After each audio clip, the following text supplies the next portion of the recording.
Listo, Aleida, estás al aire. Listo. Pues muy buenas tardes, bienvenidos, bienvenidas a esta primera entrevista del Foro COVID, Foro Hispanoamericano de Periodismo Científico, quinto Foro Hispanoamericano de Periodismo Científico, Foro COVID y más allá. Yo soy Aleida Rueda, presidenta de la Red Mexicana de Periodistas de Ciencia. Antes de presentarles a nuestra entrevistada, quisiera recordarles que esta conversación está siendo transmitida a través del canal de YouTube de Factual, por si quieren saludarnos, hacernos preguntas a través de la ventana del chat, compartir el link libremente en sus redes sociales y, por supuesto, seguir la conversación a través del hashtag Foro COVID y más allá. Tengo el placer y el honor de platicar con Elda Cantú, quien es actualmente editora en la sección internacional de The New York Times y escritora del boletín en español El Time. Elda, bienvenida, muchas gracias por acompañarnos. Muchas gracias, Aleida, por la invitación y por la oportunidad de conversar. Muchas gracias. Pues durante la siguiente hora vamos a hablar de audiencias, de contenido de ciencia y de salud, pero también de tu propia evolución, aprendiendo, conociendo y compartiendo información periodística para construir y atraer audiencias. Entonces, Elda, yo sé que eres de Reynosa, Tamaulipas, que estudiaste Relaciones Internacionales en el TEC de Monterrey, un máster en estudios latinoamericanos y del Caribe en la NYU, y que hiciste un cambio abrupto de profesión. Dejaste tu puesto como docente en México para irte a Perú a colaborar en un medio llamado Etiqueta Negra, que es un medio dedicado a la crónica latinoamericana. Y bueno, yo sé que has hecho varias cosas desde entonces, pero dado que este es un foro de periodismo de ciencia, salud y medio ambiente, no puedo dejar de preguntarte sobre Etiqueta Verde, que fue una revista que fundaste como parte de Etiqueta Negra y que estaba dedicada a información medioambiental. Así que mi primera pregunta está enfocada justamente en Etiqueta Verde. ¿Qué tipo de historias contaba esta publicación y sobre todo, cómo era tu percepción en ese momento de cómo estas historias medioambientales podían o debían impactar en las audiencias? Mira, Leida, pues en efecto tuve el privilegio y la oportunidad de trabajar para Etiqueta Negra, que es pues un referente en periodismo narrativo y que ha sido escuela de muchos periodistas y de muchos cronistas y editores. Y me tocó justamente trabajar para la revista cuando lanzamos Etiqueta Verde, que era la hermana, ¿no? Decíamos, la hermana menor de Etiqueta Negra, que se preocupaba por el medio ambiente. Y esa experiencia, la verdad que fue muy rica porque por un lado nos permitió explorar el interés que había por leer más periodismo de largo aliento sobre ciencia y medio ambiente, que estábamos un poco ante esta disyuntiva de que lo que leíamos en español sobre medio ambiente nos quitaba mucho las ganas de vivir. Eran muchas, ¿no? Historias como de viene el fin del mundo y todos vamos a morir. Entonces, tratamos de que las historias que contábamos en Etiqueta Verde fueran obviamente periodismo, pero contadas de un modo en donde no quisieras después, no te sintieras culpable con tus hábitos ¿no? de vida o tus decisiones, pero que sí te preocuparas y que hubiera un sentido de urgencia sobre las cosas que estaban sucediendo. Y eso implicaba, y una de las cosas que más aprecio y que más valoro del tiempo que trabajé en Etiqueta Verde fue justamente la oportunidad de sentarme con muchos expertos a conversar sobre cuál era la mejor forma de contar algunas de estas historias, ¿no? Y entonces podían ser perfiles, no sé, por ejemplo, todos nuestros números eran temáticos, entonces el primero fue un número dedicado al agua y hablábamos con un catador de aguas, ¿no? O sea, y como un pretexto para discutir este afán que tenemos por el agua embotellada, ¿no? Por ejemplo, que obviamente es un asunto medioambiental, pero lo abordamos a través de un personaje que es alguien que trabaja en la industria del lujo y que se dedica a catar aguas, ¿no? Entonces, la idea justamente era contar ¿no? ¿Cómo contamos la desglaciación si sucede, es algo que sucede como en cámara lenta, ¿no? Entonces, y es algo que es muy urgente. Entonces, ¿cómo vamos a ir contando estas historias? Y en el camino, pues, nos fuimos encontrando con una serie de cómplices y de aliados, gente pues muy experta en su campo, pero además muy comprometida con la difusión. Y yo creo que eso es algo que se ha quedado mucho conmigo, que realmente la mayoría de los grandes expertos sobre los temas urgentes de ciencia, de medio ambiente, de salud, también tienen un afán y una vocación de divulgación, ¿no? Y van a trabajar contigo como periodista o como editor para darse a entender al gran público, ¿no? Y creo que encontrar esas alianzas y encontrar a esas fuentes y a esos expertos es muy, muy valioso para el trabajo que hacen quienes se dedican a escribir y a reportear sobre ciencia, ¿no? Después de Etiqueta Verde, vamos a hacer como un recorrido en tu historia, llegaste a El Comercio, que es uno de los periódicos más importantes del Perú, y además llegaste como editora de su suplemento dominical, ¿no? Y luego también hiciste trabajo como columnista.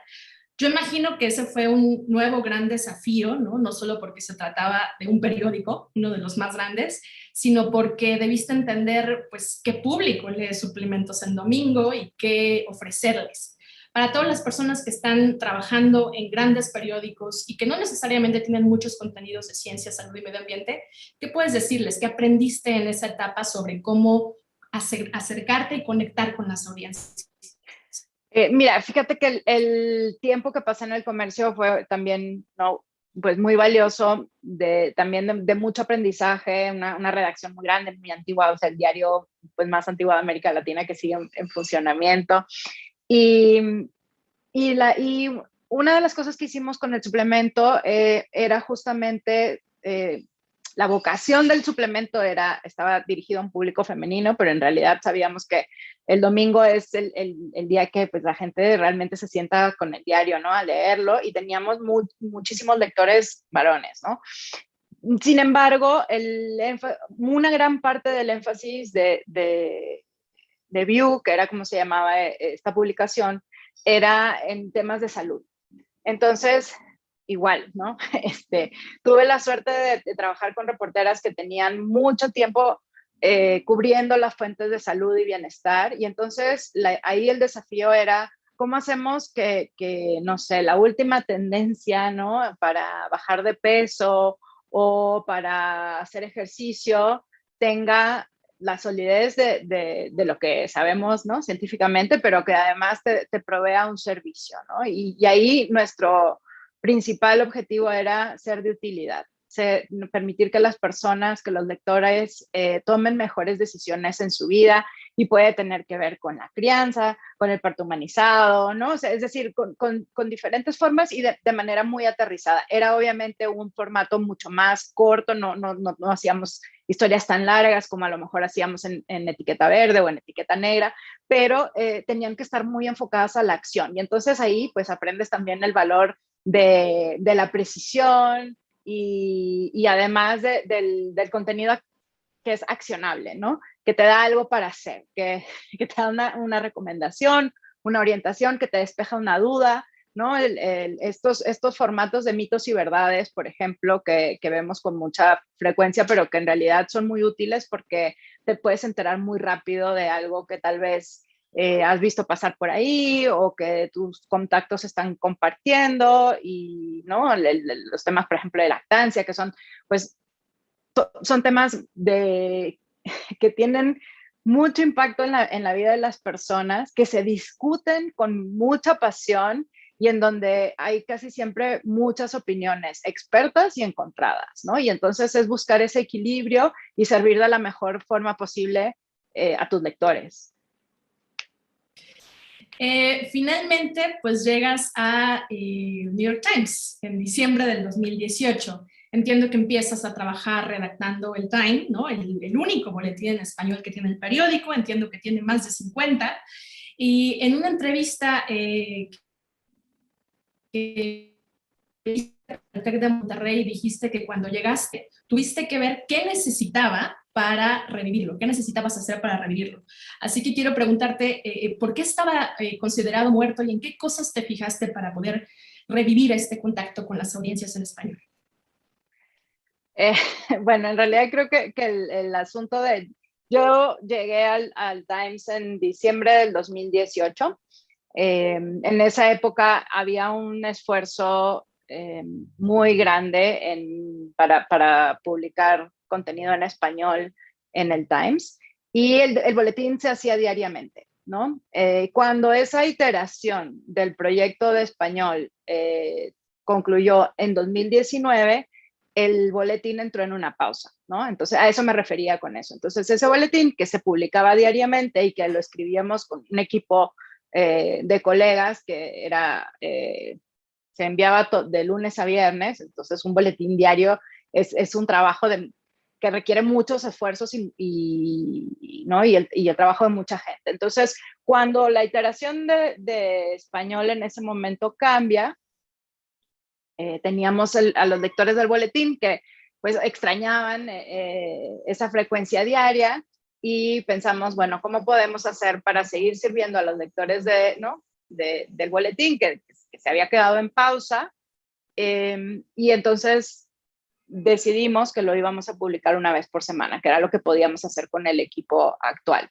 Entonces, a eso me refería, ¿no? O sea, como a retomar ese esfuerzo que se había iniciado antes con el trabajo de colegas pues muy talentosos y muy dedicados y que me tocó de alguna forma recuperar, ¿no? O sea, recuperar ese esfuerzo ya en un formato semanal y entonces buscar de qué forma podíamos hacer llegar el periodismo del Times ya no en una frecuencia diaria, sino semanal y con qué tipo de contenido. Y entonces lo que ha sucedido, que ha sido muy rico y que ha sido también de ir afinando nuestra estrategia con el boletín, ha sido, ahora el boletín se manda martes y jueves, ¿no? Y eso en parte se lo debemos a la pandemia. Y aquí quiero justamente enfatizar, porque me imagino que es algo de lo que les interesará a los colegas que están conectados y escuchándonos, es que cuando empezamos a reportar sobre el coronavirus en enero, en febrero del 2020. En ese momento el boletín se enviaba una vez por semana los viernes y era como, tenía un carácter muy reposado, ¿no? O sea, como de lectura de fin de semana. Y cuando empieza a surgir toda esta como vorágine de información, vimos que había una oportunidad de apalancarnos en el trabajo que estaban haciendo nuestros colegas, por una parte de la sección internacional, que estaban trabajando pues en China y reportando sobre lo que se sabía en ese momento del virus, y por otro lado, en apalancarnos también, sobre todo en el trabajo que estaban haciendo los colegas de ciencia, ¿no? Que era pues sumergirse en el diario siempre ha tenido un equipo muy, muy capaz y muy potente de ciencia, o sea, es algo en lo que desde hace mucho se trabaja en el diario, y entonces entendimos que algo que podíamos hacer era servir mejor a las audiencias en español a través de todo este contenido, y entonces lanzamos el boletín también los martes, ¿no? Porque imagínate, estábamos enviándolo los viernes y la información iba cambiando en ese momento todavía, pero en ese momento lo que sabíamos del virus era, pues, lo íbamos construyendo casi día con día, ¿no? Entonces, vimos esa oportunidad, pensamos que solo lo íbamos a tener unos meses mientras durara la pandemia, porque en ese momento, ¿no? Y dijimos, bueno, pensamos todos en algún momento, ¿no? Esto va a ser temporal. claro, mientras dure la pandemia y luego ya otra vez todos volvamos a salir, ¿no? Y estábamos, no sé, creo que en abril estábamos hablando sobre cuándo nos volveremos a abrazar, y yo creo que todavía habemos muchos que no nos atrevemos a abrazar a alguien así como con el gusto que lo hacíamos antes, ¿no? Entonces, bueno, y ahí fue donde, como te decía, con el boletín, el Times, empezamos a enviarlo los martes para servir al público que tenía mucho apetito y mucha necesidad de entender qué estaba sucediendo con el coronavirus. Y bueno, y seguimos ahí, seguimos con el envío 2 veces por semana ha ido sufriendo algunas transformaciones, pero casi siempre en línea con lo que escuchamos de nuestros lectores, ¿no? Con lo que la audiencia nos está diciendo, con lo que nos vamos dando cuenta que funciona bien y siempre pues con el espíritu de cumplir con nuestra misión, que es ¿no? La misión del diario, que es buscar la verdad y ayudar a otros a comprender el mundo. Y creemos que el trabajo que hacemos en el boletín entra en esa segunda parte, ¿no? En la de ayudar a otros a comprender el mundo, ¿no? Y permitir y pedir a los suscriptores del boletín que nos dejen pasar un tiempo con ellos, que le den una oportunidad al periodismo que se hace en su idioma, ¿no? En español. Me gusta, bueno, ya un poco te adelantaste a mi siguiente pregunta, pero creo que de todas formas merece la pena hacerla, porque me gustaría enfocarme un poco más en tu rol dentro del New York Times, siendo uno de los grandes medios, ¿no? Que puede marcar tendencia en muchos sentidos en el resto del mundo. Desde tu punto de vista, ¿cómo describirías el impacto que tuvo la pandemia en el New York Times? Ya sea cambios, bueno, ya nos platicaste un poco del boletín, pero digamos cambios más estructurales del tipo cambios en los ángulos de las historias, la cantidad de las historias, el método de trabajo, la organización, si hubo más o menos reporteros y reporteras cubriendo la pandemia, si hubo recortes o al revés, ¿no? Se ensancharon las filas del New York Times en temas de salud y medio ambiente, es decir, ¿cómo ha cambiado el medio a partir de la pandemia? Bueno, creo que es una transformación que nos ha tocado globalmente, ¿no? O sea, la transformación que nosotros hayamos podido ¿no? sufrir es muy parecida a la que ha sufrido todo el mundo. De pronto la redacción pues se convirtió en una redacción atomizada ¿no? En todos los puntos en donde cada quien estaba en su casa. Hasta ahora todavía la redacción no ha vuelto, o sea, no hay un regreso a la oficina todavía. Entonces yo creo que algo que ha sido, por una parte, a nivel más como de proceso, pues sí, es trasladar una parte muy importante de nuestra labor al trabajar desde casa, ¿no? Y eso, con todo lo que eso implica pues a lo mejor algunas dificultades técnicas al principio y de ajuste también de los espacios, pues cada quien en su oficina de casa, etcétera, ¿no? Después también, ¿qué otro impacto tiene? Pues si se acuerdan, se detuvo durante mucho tiempo los viajes, entonces eso también para un diario global que tiene pues si no me equivoco, 1,700 reporteros, o sea, en la redacción y que están por todas partes del mundo, pues eso también implica un desafío. ¿Qué hemos cambiado de la forma en que trabajamos? Bueno, pues en realidad algo en lo que nos hemos apoyado es en ir buscando la forma de llegar a las audiencias en donde se encuentran. Entonces, por ejemplo, hace poco se acaba de dar por terminada una sección impresa que surgió con la pandemia que se llamaba At Home. Y era un especial que salía, si no me equivoco, semanalmente en impreso y pues diario en digital, con formas de pasarlo en casa, ¿no? Con contenido muy variado, de hecho al que contribuían casi todas las secciones, para proveer contenido útil, relevante, pero a veces también entretenido sobre el encierro, ¿no? Eso por darte un ejemplo de un producto en particular. Después también se lanzó un formato live, ¿no? Como en vivo, en donde desde el inicio de la pandemia se ha ido publicando como en formato breve y casi de hora a hora, ¿no? Lo que le llamamos live finalmente es como lo último, lo más reciente sobre el coronavirus. Tenemos otros lives, ¿no? En curso, por ejemplo, hubo un live de la crisis en Afganistán, pero el del coronavirus es uno que ha seguido publicándose sin descanso, y eso implica un trabajo pues de liderazgo. Mark Lacey es el editor que está a cargo de los live, pero además de colaboración entre las diferentes secciones del diario, de hacer como esta carrera de relevos entre Seúl y Londres y Nueva York para poder mantener vivo ese contenido, ¿no? El contenido live, que es, digamos, pues mucho más dinámico, perdón, mucho más dinámico que el contenido a lo mejor que va para la versión impresa, ¿no? Entonces, y eso también permite que que los lectores tengan la información, pues, breve que están buscando, se está muy orientada también a satisfacer las dudas y las preguntas que pueden ir surgiendo sobre la pandemia, ¿no?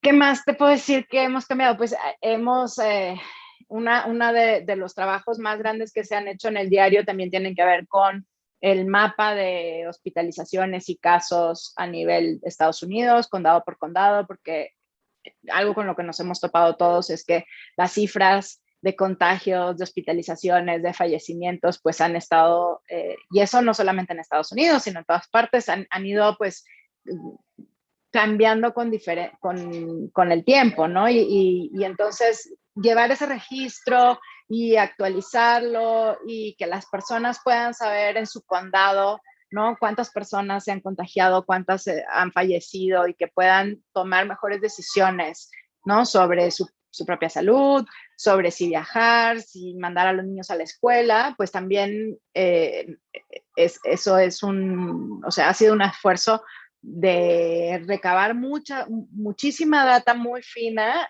y ponerla a disposición y a servicio de los lectores. Algo que hemos observado en varios medios de América Latina, de hecho es algo que se compartió en el conversatorio 1 de esta mañana del foro,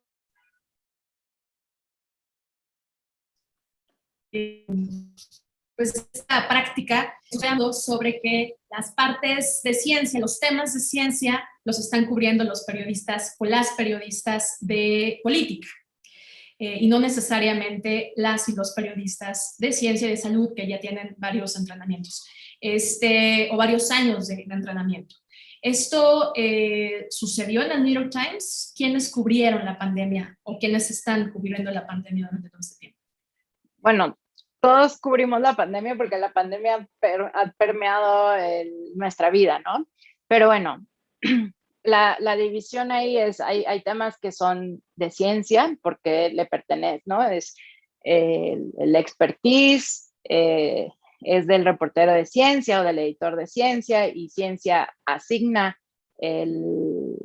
la nota, ¿no? Por ejemplo, y la reportea, pero también han surgido muchas colaboraciones en donde, por ejemplo, si los corresponsales que se encuentran en Sudamérica van a escribir sobre la efectividad de la vacuna Sinopharm, que se ha desplegado en muchos países de Sudamérica, entonces hay una colaboración entre los corresponsales que están ¿no? que están en el terreno y que además pues cubren la política o cubren el asunto del acuerdo, ¿no? Cómo se hacen los acuerdos por las vacunas, etcétera, pero hay un acompañamiento de los colegas de ciencia, ¿no? Que revisan. A veces puede ser una colaboración en el sentido de firmar una nota juntos, producirla juntos, puede ser una colaboración en donde una nota que produce, no sé, la sección de negocios, se le pasa a un editor de ciencia para que lo lea, ¿no? O en donde, pues, nos consultamos como colegas, ¿no? Pero sí hay, o sea, sí hay esa conversación, porque en efecto, pues hay lenguaje, hay vocabulario, hay asuntos, y esa colaboración no solamente pasa entre secciones, digamos, que producen, ¿no? Las noticias, los reportes o los informes, pero también con las secciones o las áreas del diario que, por ejemplo, se dedican a audiencia o a SEO. ¿Por qué? Porque entonces los equipos de audiencia pueden venir y decirnos, estamos viendo que la gente está buscando esto o que la gente está preocupada por esto. Y entonces lo que se hace es que se coordina y se conversa. Entonces, quién lo va a cubrir, de qué forma lo va a cubrir, necesitamos que sea como un informe o necesitamos más bien que sea un formato de servicio, lo podemos hacer interactivo, podemos trabajar con gráficos y entonces se van creando una serie de sinergias y de alianzas que nos permiten llegar a más personas con la información que les es relevante, ¿no? Entonces, sí, entiendo un poco esa como competencia tal vez, ¿no? O sea, entre diferentes, yo creo que todos estamos cubriendo la pandemia, ¿no? Pero cada quien desde su área de expertise, desde sus fuentes incluso, ¿no? Claro, no, sí, y es una visión completamente distinta, ¿no? Porque finalmente esto de la colaboración entre diferentes especialistas, periodistas, desde su misma experiencia, pues pueden colaborar y enriquecer las historias de manera mucho más clara y evidente a que solamente lo hacen de manera individual, ¿no? El problema yo diría es que en América Latina ni siquiera sucede eso, ¿no? Estamos lejos todavía de tener esta colaboración, esta valoración de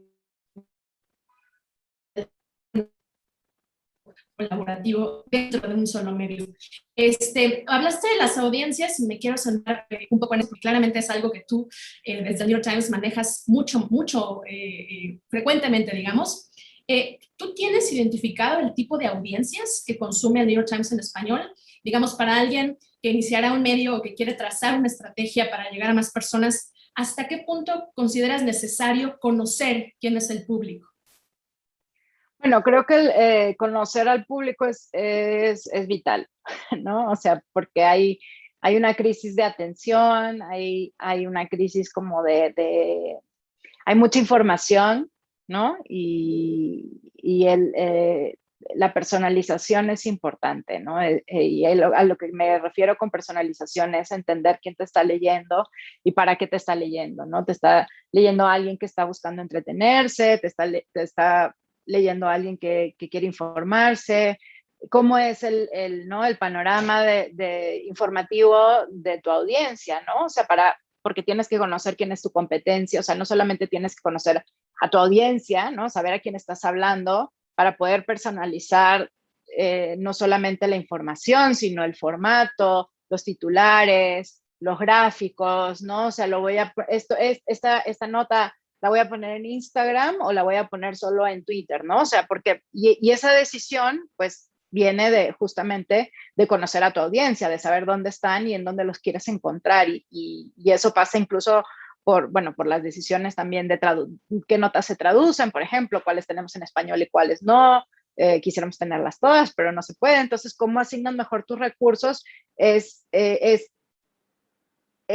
o sea, para poder asignar tus recursos bien y como afinar tu puntería y tus balas, por decirlo de alguna forma, tienes que saber quién es tu audiencia y tienes que saber qué es lo que les interesa y si no les interesa lo que a ti te interesa, tienes que conocerlos para poder hablarles y encontrarlos en donde puedas captar su atención y su interés, ¿no? Que finalmente se pueden convertir en lealtad, ¿no? En una relación de confianza y pues, muy duradera. Entonces, creo que en ese sentido es muy importante saber para quién estamos escribiendo, ¿no? Aunque, incluso para los medios generalistas.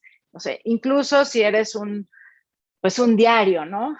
Y no una publicación ¿no? Como de medio ambiente de largo aliento, de periodismo largo, ¿no? O sea, pero incluso o sea, incluso si estás haciendo algo, ya sea de nicho o generalista, sí es muy importante saber dónde está tu audiencia, quién es tu audiencia. Si, por ejemplo, y para eso tenemos muchas métricas, es decir, es importante conocer las métricas porque entonces te puedes dar cuenta, por Eso ejemplo. te iba a preguntar, ¿cómo lo hacen? Pues nos apoyamos en los expertos y tenemos una muy buena relación con el equipo de audiencia del diario, ¿no? Entonces, y eso significa conversar sobre, ¿no? ¿Qué significa, por ejemplo, que las notas, ¿no? Si las notas cortas las va mejor que las notas largas. Si presentar un contenido con formato de pregunta es positivo o más bien ahuyenta a las personas. Entonces, hay una serie dashboards, ¿no? Como de centros de comando que tenemos en donde podemos estar midiendo el interés, la lealtad, saber si un boletín le fue, ¿no? A un envío del boletín le fue mejor que a otro, y eso nos permite ir, pues, como te decía, afinando la puntería. No significa que no nos equivoquemos o que de repente no tengamos una corazonada o que no nos sorprenda de repente que alguna nota sea como un hit, ¿no? Y eso simplemente nos obliga como a como a sentarnos y a reflexionar. Y es algo que hacemos con mucha frecuencia, es decir, compartimos como una cierta cantidad de indicadores por las mañanas y después una vez a la semana, ¿no? Examinamos otras y luego vamos poniendo nuestras metas, pero todo siempre,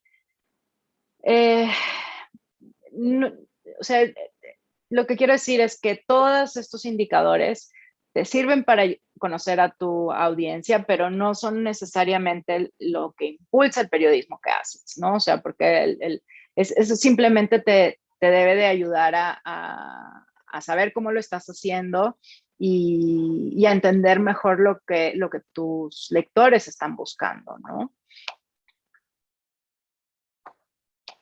Creo que te perdí. Aquí estoy. ¿Me escuchas? Ahora sí. En ese sentido, Elda, yo sé que es, pues más o menos ya lo has dicho, debe ser demasiado diversa la audiencia, pero podrías caracterizar la audiencia que lee el New York Times en español, y de ese conjunto general, ¿en qué se diferencian las personas que consumen historias de ciencia y de salud? Es una pregunta difícil, pero creo que algo que caracteriza a nuestros lectores es que son curiosos. Son personas de una gran variedad de lugares en donde se habla español, pero que tienen curiosidad por el mundo, que tienen una vocación de conocer más allá de lo que sucede en su comunidad, ¿no? Y el New York Times es un periódico global, con lo cual, pues ¿no? Tenemos esta como vocación de conocer el mundo y reportar sobre el mundo para una audiencia que es también cada vez más global y más internacional. Eso por una parte, ¿no? Entonces, ¿quiénes son entonces, te puedo decir que desde personas que están tratando de aprender español y que viven en Canadá o en Estados Unidos, hasta pues los lectores que se encuentran en España o en América Latina o en Sudamérica. Ahora, para el contenido de ciencia, y que es algo que también hemos ido aprendiendo y refinando en el último año y medio, porque como te decía, nos hemos inclinado y hemos apalancado sobre esa parte de expertise del diario, pues sí hemos visto que hay un apetito en especial por contenido de ciencia, que sea confiable, que sea claro, que esté actualizado y que además tenga un componente de servicio. Es decir, que me diga algo sobre lo que yo pueda actuar, ¿no? Y yo creo que en ese sentido hemos ido, por ejemplo, te voy a dar un ejemplo de algo que hicimos, hablando justamente de la audiencia nuestra. El diario sacó una serie de gráficos interactivos que explicaban cómo funcionaban cada una de las vacunas a nivel molecular, ¿no? Es un trabajo que hicieron Carl Zimmer y Jonathan Coram. Y ese trabajo, que es un trabajo pues de mucho esfuerzo y de una gran cantidad como de trabajo, además visual, audiovisual, nosotros queríamos ofrecerlo en español porque pensábamos que había una oportunidad ahí para llegar a nuestros lectores con ese contenido. Pero no teníamos los recursos para producirlos todos al mismo tiempo y que en inglés. Entonces, ¿qué fue lo que hicimos? Preguntamos a los lectores del boletín, a los suscriptores del boletín El Times, cuáles de esta lista de vacunas les interesaba más, ¿no? O de cuál querían saber los detalles. Y entonces dejamos abierta la pregunta, lanzamos la pregunta y la dejamos abierta unos días y fuimos recopilando, y eso también nos permitía, por ejemplo, saber que había muchos lectores que estaban en Venezuela o en Argentina y que querían saber sobre la vacuna del Instituto Gamaleya, ¿no? La llamada vacuna Sputnik, que llegó muy pronto a América Latina, a Sudamérica en particular, y que la gente ya, ¿no? Les iban a poner la vacuna y querían saber cómo funcionaba. Y entonces dijimos, ok, y entonces ese trabajo de consultar a la audiencia, ¿no? A los lectores y de decir, ok, queremos servir a todos, pero no podemos servirlos a todos por igual al mismo tiempo. Entonces vamos a hacerlo de esta forma. Y entonces organizamos nuestro plan como de traducción y publicación y difusión de acuerdo al interés que vimos de nuestros lectores, ¿no?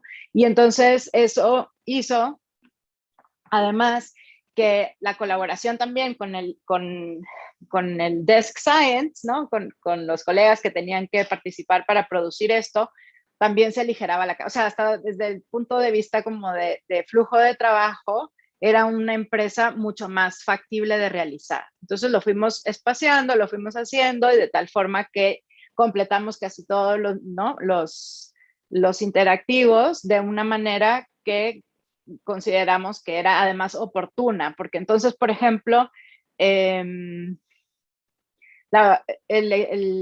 artículo que explicaba cómo funcionaba la vacuna Sinopharm lo tuvimos incluso antes de que se empezara a desplegar la vacuna Sinopharm en algunos países de Sudamérica, pero que entonces nosotros ya estábamos como listos en ese sentido, ¿no? Y otra vez, muchos contenidos que el diario ha ido publicando en inglés, pues tenemos que tener esa conversación de, bueno, esto es pertinente para alguien que hable en español y que no está en Estados Unidos, porque no aplica para ellos, ¿no? Cuando se habla de si se necesita una vacuna de refuerzo, por ejemplo. Entonces, bueno, pues tenemos que tener esta discusión en los países de habla hispana, cuando todavía la mayor parte de la gente ni siquiera se vacuna, ¿no? Y entonces eso también a nosotros nos permite ir siendo oportunos con la información, ¿no? Y de llegar en el momento en el que se necesita. No sé si me extendí mucho o si respondí la pregunta que tenías. Está bien, pero... y es necesario para entender todo el contexto. Decías, no tenemos suficientes recursos para traducir todo. ¿Cuántos exactamente los recursos con los que cuenta el New York Times para hacer estas traducciones? ¿Eres tú y nada más? ¿O? No hay, habemos un equipo de personas. Y a lo que me refiero es que el diario publica más de 200 notas al día. Entonces, ¿no? Y se produce una gran cantidad de contenido al día, y entonces somos un equipo pequeño, comprometido, pero también conocedor de que poner a disposición del público todo el contenido en español, se necesitaría pues una redacción nueva, ¿no? Para eso. Estábamos hablando de las audiencias y quería hacerte esta pregunta. ¿Tienen forma de saber si quienes consumen particularmente ciencias salud aumentaron o cambiaron su tipo de consumo informativo a partir de la pandemia?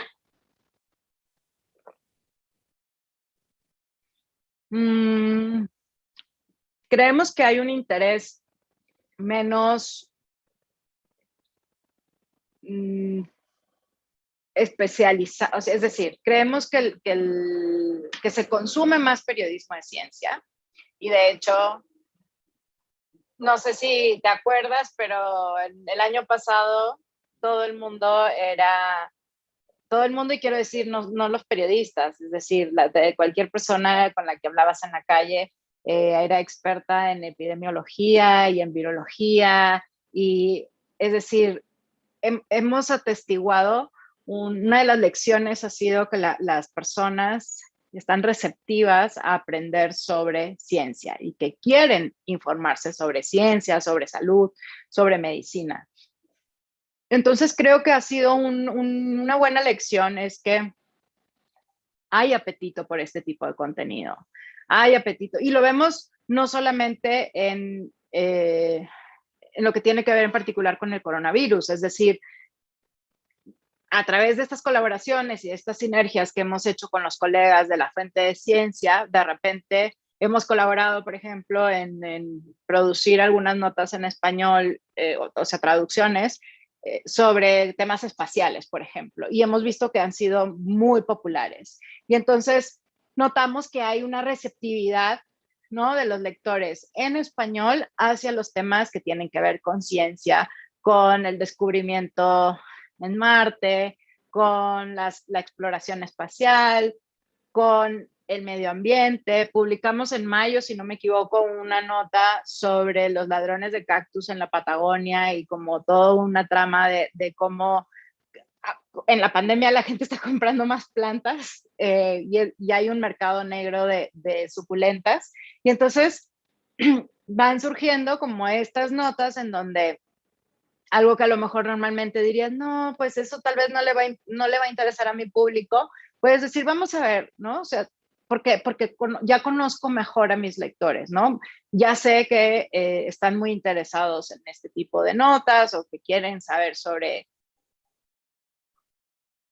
la desglaciación. Entonces, ¿por qué no hablar también de la desertificación del desierto, ¿no? Y del robo de cactus, por decirte un ejemplo, ¿no? Pero lo que los ciencia y salud en la pandemia pudieron haber de interés en otros temas de ciencia, o sea, fortalecieron el interés en esos sentidos. Yo creo que sí. Yo creo que sin duda hay una mayor receptividad. Es decir, yo creo que una de las, estaba leyendo antes de la entrevista, estaba leyendo un ensayo de Alan Burdick, que es uno de los editores de ciencia con quien trabajamos muy seguido, y él hacía como un balance de las lecciones, ¿no?, de la pandemia hace unos meses, y decía que el público ha podido ver la ciencia en su mejor, imperfecta, repetitiva y desordenada versión, ¿no? Y es, o sea, ha sido como un choque, ¿no? Porque pensábamos, muchos de nosotros, ¿no?, pensábamos en la ciencia como en algo muy estático, muy fijo, muy, ¿no?, absoluto, cuando en realidad la parte está como desordenada de la que habla Alan, pues casi nunca está a la vista del público, ¿no? O sea, es muy raro ver cómo, ¿no?, el método científico y pues se ha ido desarrollando frente a nuestros propios ojos, ¿no? Están llegando varias preguntas a través del chat del YouTube. Yo les invito a que sigan haciéndolo. Quisiera hacer una más. Bueno, tengo varias más, pero vamos a ver si nos da tiempo en los últimos 20 minutos de esta entrevista. Elda, yo quiero preguntarte, bueno, está claro que New York Times es un medio de referencia, ¿no?, en cuanto a contenidos de ciencia y de salud. De hecho, justamente estabas que tuvieron muchísimos lectores en español, en los que van explicando, ¿no?, paso a paso cómo funciona cada tecnología y qué impacto puede tener en el SARS-CoV-2. Desde tu experiencia compartiendo estos productos, y bueno, hay muchos otros artículos de plumas pues increíbles, como de Apurva Mandavili, Pam Belloc, Carl Zimmer, ¿no?, que son como grandes referentes en el periodismo de ciencia. ¿Qué tipo de historias o de contenidos de ciencia y salud, o específicamente de COVID-19, son las que han atraído a más personas? ¿Y por qué crees que ha sido así? O sea, ¿qué tienen estos productos tan taquilleros que no tienen otros? Es una pregunta difícil porque en realidad hay una gran diversidad de historias, digamos, no me gusta decir ganadoras porque eso significaría que hay historias perdedoras, y no es así, ¿no? Es el trabajo y la voluntad de informar y bueno, pero creo que, por ejemplo, hemos visto que casi todas las historias de ciencia a las que les ha ido muy bien tienen un aspecto personal, ¿no? ¿Y a qué me refiero con un aspecto personal? puede ser que satisfagan una curiosidad muy personal en el sentido de, ¿puedo beber alcohol si me acabo de vacunar? ¿No? Y eso, ¿por qué? Porque estoy preocupada, ¿no? Quiero tomar una decisión y quiero tomar una Yo decisión. leí esa completamente, de principio a fin. Y te puedo decir que cientos de miles de personas lo siguen leyendo, ¿no? Entonces, eso eso por un lado, ¿no? El asunto de resolver algo que me impacta en lo personal, ¿no? Luego hay un asunto que tiene que ver con la curiosidad y el aprendizaje. Y es, quiero entender cómo funciona algo, ¿no? Quiero entender si una persona vacunada, ¿no? Puede tener estos efectos, ¿no? O por qué una mascarilla N95 funciona mejor que una mascarilla quirúrgica, ¿no? Y entonces, y eso es un asunto de descubrimiento, de curiosidad, de aprendizaje. Y eso no se puede, o sea, podemos quererlo contagiar, ¿no? Puedo querer contagiar esa curiosidad, pero digamos que es algo que surge de un interés individual también. Después hay también las historias sobre otras personas, ¿no? La pareja que desarrolló la vacuna Biotech Pfizer, ¿no? Y es un asunto que tiene que ver con la perseverancia, con el trabajo duro, ¿no? Con una serie de luchas y desafíos que, que ahora nos impactan a todos, ¿no? Pero que es una lucha personal, ¿no? Entonces, creo que eso tienen en común, o sea, que parten de un interés, de una voluntad por De saber algo, ciudadano también. sí, y que además, en muchos casos, pero no siempre en todos, tienen un componente de servicio accionable, como te decía antes, me permiten tomar una mejor decisión sobre mi vida diaria, ¿no? ¿Voy a seguir usando mascarilla o no? ¿Mando a mi hijo al colegio o no? Me pongo, ¿no? Combino una vacuna con la otra porque esa es la que tengo a la mano o no. Y a veces simplemente queremos ver las estrellas y estamos buscando a qué horas es ¿no? A qué hora se va a poder ver en donde yo vivo. Pero digamos que yo diría que eso es a lo que responde. Y por otro lado, creo que también hay un afán de todos estos colegas que mencionaste antes por resolver una duda, ¿no? Que finalmente de eso se trata la ciencia y el periodismo. Entonces, no sé, me acuerdo que, por ejemplo, nos escribió un lector una vez del boletín y nos dijo, quiero saber si me puedo hacer un ensayo de laboratorio, un análisis de laboratorio para saber cuántos anticuerpos tengo y cuál es la prueba que me tengo que hacer. Y yo no recordaba que tuviéramos nada así en español, pero tampoco podía encontrarlo en inglés, entonces le escribí a Purva y le dije a Purva, me dijo, justamente estoy escribiendo algo sobre eso, pero qué bueno que me preguntas porque no, me confirma que es algo en lo que la gente está como interesada, ¿no? Entonces, no, este tipo de conversaciones, ¿no? De decir, oye, pues mira, tenemos, o sea, es un solo lector que quiere saber esto, pero y entonces abona, ¿no? Al trabajo que hacemos y al servicio que proveemos. Y un solo lector puede ser representativo de un montón de personas que tienen la misma duda, ¿no?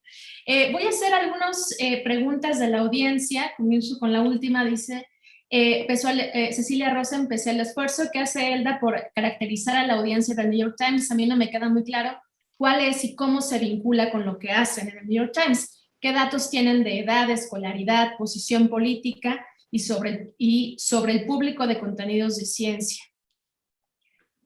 Yo no tengo personalmente datos de edad, ni de escolaridad, ni de posición política de los lectores. Entonces, no, lamentablemente no puedo responder esa pregunta.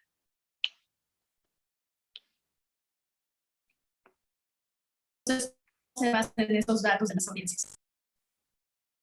Te perdí. Que si para hacer el boletín no se basan en audiencias de este tipo, de características específicas de las audiencias. O sea, a ver, tenemos la información sobre quiénes leen, cómo nos leen, pero como posiciones políticas y no disponemos por lo menos los periodistas, no disponemos de esa información. Alma Rodríguez pregunta, cuando escribimos sobre ciencia, los datos que más nos piden difundir suelen ser negativos. ¿Cómo transmitir urgencia sin caer en el sensacionalismo? Es una gran pregunta, Alma, y creo que es una preocupación de los editores, de los científicos y también de los reporteros, ¿no? Porque no queremos ser fieles a la verdad, a los hechos, pero sin, como no hablábamos antes, como sin quitarle a nadie las ganas de vivir. Entonces creo que el balance justo está justamente en preguntarse todo el tiempo cuál es el impacto que va a tener esta información en los lectores, ¿no? O sea, cuál es, de qué manera eso que estamos publicando puede hacer que alguien tome una decisión sobre su vida, ¿no? Y eso, por ejemplo, sí te lo puedo decir. Cuando tenemos que estar haciendo mucho ruido. Cuando estamos haciendo, por ejemplo, el boletín, ¿no? Y tenemos que dar la noticia o hablar sobre, pues que las personas vacunadas también se pueden enfermar o también pueden contagiar, ¿no? Y entonces, es todo el rato estar pensando, ok, ¿es una mala noticia? Sí, es una mala noticia, ¿no? ¿Y qué va a pasar? ¿Va a pasar que la gente va a decidir que no vale la pena vacunarse? ¿No? Y entonces y eso nos motiva y nos desafía a buscar la forma más adecuada de titular, ¿no? La forma más adecuada de organizar la información, de presentar a las fuentes, ¿no? De a lo mejor contrastar y en muchas ocasiones también, de entender cuál es la pertinencia de dar una información. Es decir, muchas veces se toma, y esto los colegas que nos están escuchando lo saben, algunas veces se difunden los resultados de un estudio que en efecto es científico, pero que a lo mejor fue realizado en una población muy pequeña. Y entonces, claro, el dato es alarmante porque tendría implicaciones en una población mucho mayor, pero entonces el trabajo que hay que hacer es el de matizar, ¿no? Y el de decir, ¿qué significa esto? ¿Qué significa? Significa que tenemos que saber más, significa, ¿no? Este es un indicio para, y eso nos obliga a ir más allá de ese dato, ¿no? De ese dato que puede resultar alarmante, que puede hacer que las personas pues entren en pánico y que finalmente no solamente se trata del servicio a la audiencia, pero también de cuidar nuestra credibilidad y la confianza que tenemos. Porque el desafío más grande justamente que estamos enfrentando es que hay mucha desinformación, que hay muchos datos falsos o que pues, se manipulan y entonces tenemos que cuidar nuestra credibilidad, ¿no? Y cuidar la confianza que tienen los lectores en nosotros. Y entonces creo que si tenemos bien claro que no podemos permitirnos que ¿no? el periodista de ciencia pierda su credibilidad, ¿no? Eso sirve como, pues como una brújula, ¿no? Tenía otra frase que quería compartirles de ese mismo ensayo de Alan que me gustó mucho y él decía, ¿no? Nunca la ciencia ha sido de manera más evidente un proceso, ¿no? Pero por sí sola la ciencia no es suficiente, necesita defensor, púlpito, escenario y audiencia, ¿no? Y creo que ese, ¿no? Esa es parte de la clave. Necesitamos, ¿no? La ciencia necesita audiencia y la audiencia tiene que confiar en la ciencia. Y nosotros estamos entre una parte y la otra, ¿no? Ese es el trabajo que hacemos. Hago una más del público, Elda. Rodolfo Ledesma pregunta, ¿cómo son el futuro para el...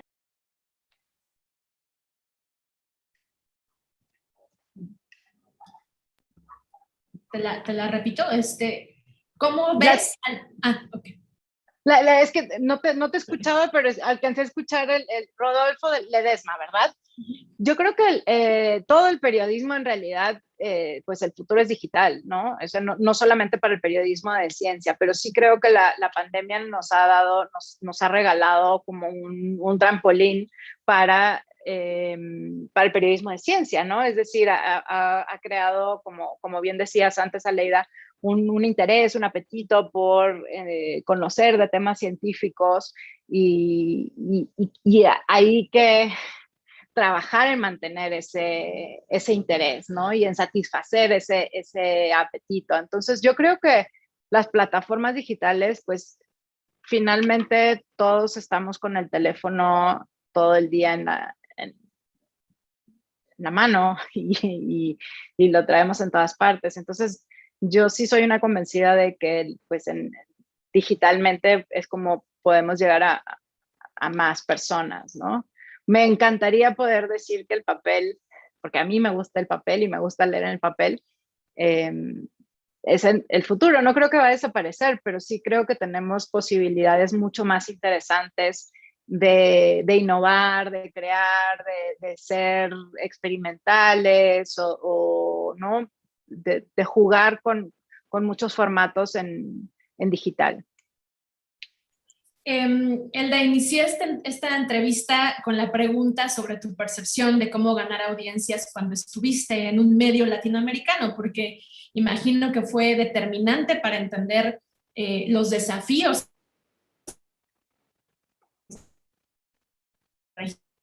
a las audiencias, en contenidos de ciencia, salud y medio ambiente. Y sobre todo si no hay una crisis de por medio que nos obligue a hablar de ella, ¿no? Entonces, quisiera preguntarte desde tu perspectiva muy crítica, ¿no? ¿Tú crees que hay posibilidad de que desde medios latinoamericanos tengamos un impacto, pues quizás no igual, porque no se puede extrapolar todo, no estoy hablando de hacer lo que hace el New York Times, pero sí tener un impacto, hay posibilidad de que los medios latinoamericanos tengamos impacto en contenidos de ciencia y de salud, y sobre todo, ¿qué crees que se necesita para lograrlo? Yo creo que sí, y creo que o sea, no hay techo, no hay límite para lo que se puede lograr, porque yo he tenido la fortuna de trabajar con estupendos reporteros de ciencia y editores de ciencia en América Latina.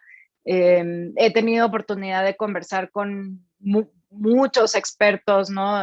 Médicos o investigadores o gente que está a cargo de laboratorios que, que trabajan en América Latina, ¿no? Y que entienden que en nuestras sociedades latinoamericanas, que son tan desiguales y necesitan, o sea, es un asunto muy vital el que haya buen periodismo de ciencia, que se informe sobre asuntos de salud, que se haga además de manera clara y de manera también propia, es decir, de ir encontrando un camino y un lenguaje de ciencia desde nuestros propios países, porque pues sí, hay algunas tradiciones más antiguas de hacer periodismo de ciencia, pero hay estupendo, o sea, hay una cantidad de talento que todavía no siempre se reconoce, ¿no? Porque no, creo que lo decías antes, ¿no? Como hay como no siempre se reconoce el trabajo que implica cubrir la fuente de ciencia, pero yo creo que es ahora más que nunca es clarísimo que lo necesitamos. ¿Y qué se requiere? Pues se requiere liderazgo al interior de las redacciones para reconocer ese talento y para promoverlo y además para darle espacio. Pero yo creo que también hay algunos proyectos, como por ejemplo, no sé, Salud con Lupa en Perú, que han surgido y que han nacido para hacer periodismo de ciencia con un enfoque no solo de investigación y de especialización, pero también de servicio, ¿no? De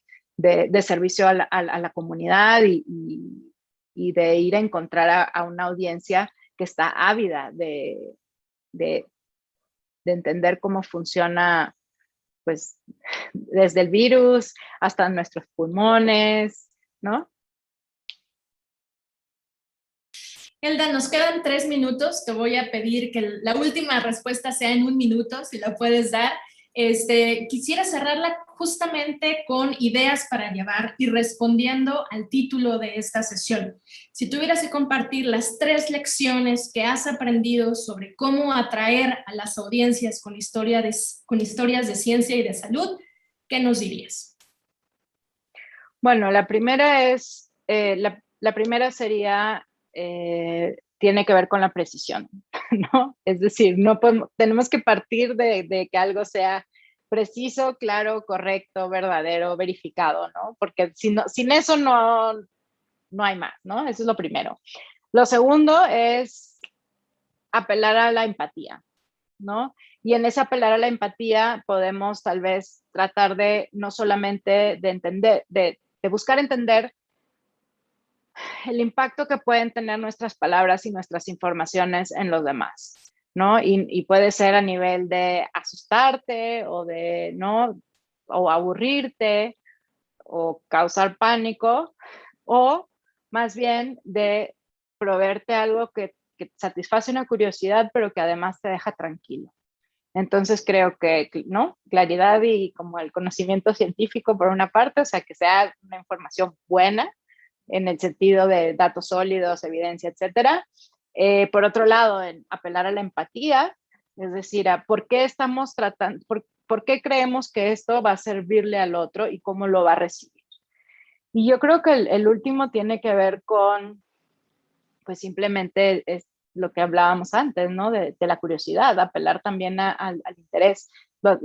Los seres humanos somos criaturas curiosas y queremos aprender y queremos saber más cosas. Y yo creo que podemos apelar a eso con buenos titulares, con fotografías impactantes, con frases bien construidas, ¿no?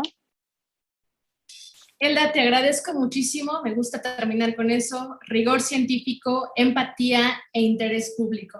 Muchísimas gracias por acompañarnos, ha sido una gran conversación. Yo les invito a que nos sigan al debate de hoy que va a estar en Twitter Spaces, está empezando en estos momentos a través de la cuenta de Factual en Twitter y que se unan igual a la conversación usando el hashtag COVID. Foro COVID y más allá. Muchas gracias a todos y todas. Elda, muchísimas gracias por acompañarnos. No, gracias a ti, Aleida. Que tengan muy buena